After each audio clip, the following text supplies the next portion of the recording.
எல்லாருமே ரவா கேசரி தான் சாப்பிட்ருப்பீங்க. ஆனால் ஒரு 10 நிமிஷத்தில் ஒரு 1/2 லிட்டர் பாலில் பக்காவான பால் ஹல்வா ரவா கேசரி செய்யலான்னா நம்புவீங்களா? நம்பி தாங்க ஆகணும். அப்படி ஒரு டேஸ்ட்டில் தித்திக்கும் சுவையில் இன்றைக்கி பால் ஹல்வா கேசரி தான் செய்ய போகிறோம். இந்த ஹல்வா கேசரி பார்த்திங்கன்னா ரொம்பவே டேஸ்ட்டு செம்ம டேஸ்ட்டாக இருக்குன்னு தான் சொல்லுவோம். வாங்க இவ்வளோ டேஸ்டியான பால் ஹல்வா கேசரி எப்படி பர்ஃபெக்டாக செய்யலான்றதை பார்த்து முதல்ல ரவா எடுத்துக்கணும்.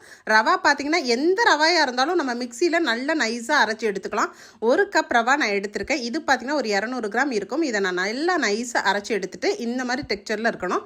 இப்போ இது அப்படியே இருக்கட்டும். நீங்கள் எந்த அளவு கப்பில் எடுக்கிறீங்களோ அதே மெஷர்மெண்ட்டில் எல்லா அளவுகளையும் எடுத்துக்கலாம். ஸோ இதை அரைச்சதுக்கப்புறம் இதை நம்ம இப்போ பேனில் போட்டு நெய்யில் வறுக்க போகிறோம். ஸோ நெய்யில் வறுக்கிறது மூலியமாக ரொம்பவே டேஸ்ட்டாக இருக்கும். நம்ம அல்வா போல் செய்கிறதுனால ரவாயை நம்ம அரைக்க போகிறோம். நெய் சுத்தமான ஜிஆர்டி நெய் தான் எடுத்திருக்கேன். இது 1 ஸ்பூன் சேர்த்துட்டு நல்லா இந்த நெய்யிலே ரவாயை வறுத்துருங்க. இது ஏற்கனவே நம்ம ஆல்ரெடி அரைச்சதுனால பார்த்திங்கன்னா நல்லா அரிசி மாவு மாதிரி வரும். எந்த கப்பில் எடுத்தீங்களோ அதே கப்பில் நல்லா கரெக்டாக தலை தட்டி, அதாவது அந்த கப்பு ரொம்ப ஃபுல்லாக எடுக்காமல் கொஞ்சம் கம்மியாக ஒயிட் சுகர் எடுத்துக்கலாம். இதோட ஒரு 4-5 ஏலக்காய்களை போட்டு நம்ம நைஸாக அரைச்சி எடுத்துகிட்டு வந்துடலாம்.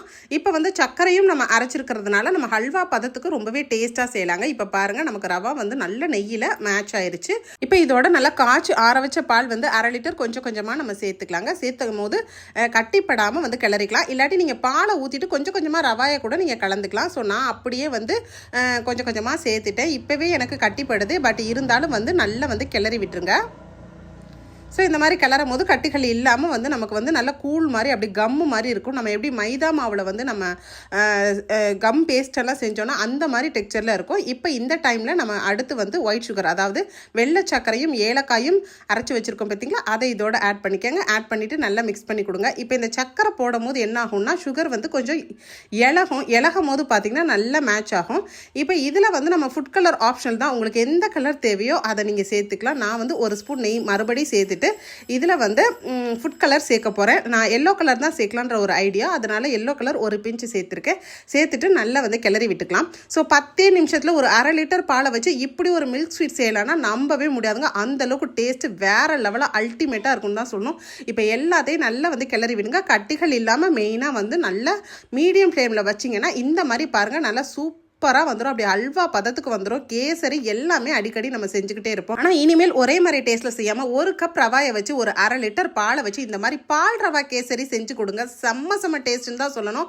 அவ்வளோ ஒரு டேஸ்ட்டாக இருந்ததுங்க. இது அப்படியே இருக்கட்டும். இப்போ நம்ம மீடியம் ஃப்ளேம்லேயே பாருங்கள், நல்லா சூப்பராக குக்காகி வருது. ஸோ இந்த மாதிரி டெக்ஸ்சரில் நம்ம இதுக்கு ஃபைனலாக நம்ம ரவா கேசரிக்கு எப்படி முந்திரி பருப்பு இதெல்லாம் தாளிப்போமோ அது மாதிரி சேர்த்துக்குவோம். ஆனால் இதில் கொஞ்சம் பாதாம் மட்டும் நான் எக்ஸ்ட்ரா போட்டுக்கிறேன் போகிறேன்.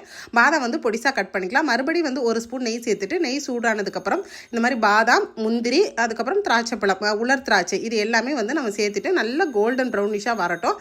வந்ததுக்கப்புறம் அது எல்லாத்தையும் எடுத்து நம்ம இந்த பால் கேசரி ஹல்வாவில் சேர்த்துடலாம். அவ்வளோதாங்க. அதுக்கப்புறம் பார்த்திங்கன்னா இதில் கொஞ்சம் கூட நம்ம தண்ணியும் சேர்க்காதனால ஃபுல்லாகவே அந்த மில்கோட ஃப்ளேவரும் இருக்கும், அந்த பாலோட ஃப்ளேவரும். அந்த ரவா நல்லா நம்ம அரைச்சி எடுத்துருக்கிறதுனால பாருங்கள், கிண்டும் போதே அவ்வளோ ஒரு சூப்பராக இருக்கும். வாயில் வச்சு சாப்பிட்டா அப்படி தாங்க தித்திக்கும். ஸோ நீங்களும் இனிமேல் ஒரே மாதிரி கேசரி செய்யாமல் இந்த மாதிரி பால் ஹல்வா கேசரியை ஒரு முறை ட்ரை பண்ணி பாருங்கள். ஒரு 1/2 லிட்டர் பால் மட்டும் இருந்தால் போதும்.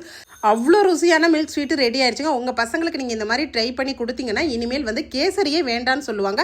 ஏன்னா அந்தளவுக்கு ஒரு தித்திக்கும் சுவையில் தான் இருக்குன்னு சொல்லணும். ஸோ இதை வாழை இலையில் சூடாக பரிமாறினீங்கன்னா மார்னிங் டிஃபன், பிரேக்ஃபாஸ்ட் ரெசிபி எல்லாத்துக்குமே ஒரு விருந்துக்கு வைக்கிறதுனாலும் நீங்கள் வித்தியாசமான சுவையில் இந்த மாதிரி டேஸ்ட்டாக செஞ்சு கொடுத்து அசத்தலாம். ஸோ நான் இன்றைக்கி செஞ்சு காமிச்சிருக்கேன். இந்த பால் ஹல்வா கேசரி வீடியோ பிடிச்சிருந்தா நம்ம வீடியோக்கு லைக் போட்டுக்கோங்க. இந்த மாதிரி இன்ட்ரெஸ்டிங்கான வீடியோக்கள் வேணுன்னா நம்ம பேஜை தொடர்ந்து ஃபாலோ பண்ணிக்கோங்க. அப்புறம் என்னங்க, எப்போ ஒரே மாதிரி ஸ்டைலில் கேசரி செய்யக்கூடிய உங்கள் ஃப்ரெண்ட்ஸ் அண்ட் ஃபேமிலி ரிலேட்டிவ்ஸ்க்கு இந்த பயனுள்ள வீடியோவை நீங்கள் சேவ் பண்ணிட்டு நிறைய ஷேர் பண்ணிக்கோங்க. தேங்க்யூ. தேங்க்ஸ் ஃபார் வாட்சிங்.